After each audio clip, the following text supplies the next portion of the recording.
Hello friends, आज की इस वीडियो में हम इंग्लिश के कुछ इंटरेस्टिंग से इडियम, उनके मीनिंग और उन्हें कैसे यूज करते हैं सीखेंगे।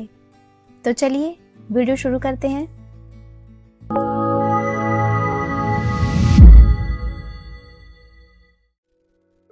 Break the ice. Break the ice का मतलब होता है टू स्टार्ट कॉन्वर्सेशन, यानी चुप्पी तोड़ना, सामाजिक माहौल में तनाव को कम करने के लिए बातचीत शुरू करना। फॉर एग्जाम्पल, उन्होंने मीटिंग की शुरुआत में माहौल में तनाव कम करने के लिए एक चुटकुला सुनाया। She told a joke to break the ice at the beginning of the meeting. Let the cat out of the bag, मतलब to reveal a secret by mistake और केयरलेसली, यानी राज खोल देना गलती से या अनजाने में। फॉर एग्जाम्पल, मैंने राज नहीं खोला। I didn't let the cat out of the bag. The ball is in your court, मतलब it is your responsibility to take the next action और डिसीजन इन अ सिचुएशन, यानी अब फैसला आपके हाथ में है, अगला कदम आपको उठाना है। फॉर एग्जाम्पल, मैंने प्रस्ताव पहले ही आपको भेज दिया है, अब फैसला आपके हाथ में है। I have already sent you the proposal, the ball is in your court now. Cost an arm and a leg, मतलब वेरी एक्सपेंसिव, यानी किसी चीज की कीमत उम्मीद से ज्यादा होना, बहुत महंगा होना। फॉर एग्जाम्पल, मुझे एक नई कार चाहिए पर शायद उसकी कीमत बहुत ज्यादा होगी। I have need a new car but it will probably cost an arm and a leg. Burn the midnight oil, यानी to stay up late working और स्टडिंग, यानी देर रात तक काम करना या पढ़ना। फॉर एग्जाम्पल, मुझे रिपोर्ट पूरी करने के लिए रात भर काम करना होगा। I have to burn the midnight oil to complete the report. Once in a blue moon, मतलब समथिंग हैपन्स वेरी रेयरली और ऑलमोस्ट नेवर, यानी कभी कभार या ना के बराबर।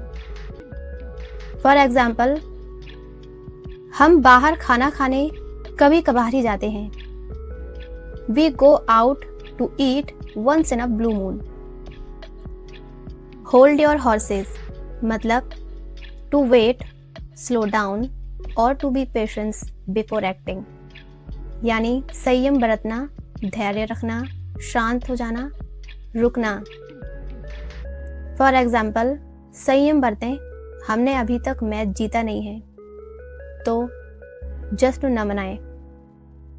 Hold your horses, we have not won the match yet, so don't start celebration. Raining cats and dog, extremely heavy rainfall, यानी भारी वर्षा, मूसलधार बारिश। फॉर एग्जाम्पल, हमने पिकनिक रद्द कर दी क्योंकि मूसलधार बारिश हो रही थी। We had to cancel the picnic because it was raining cats and dog. Elephant in the room, मतलब अ मेजर प्रॉब्लम और a situation that is uncomfortable, embarrassing और ऑकवर्ड टू टॉक अबाउट, यानी कोई बड़ी समस्या या ऐसी सिचुएशन जिसके बारे में बात करना असहज या शर्मनाक है। फॉर एग्जाम्पल, मासिक धर्म के बारे में बात करना एक असहज स्थिति है। Talking about menstruation is a situation like elephant in the room.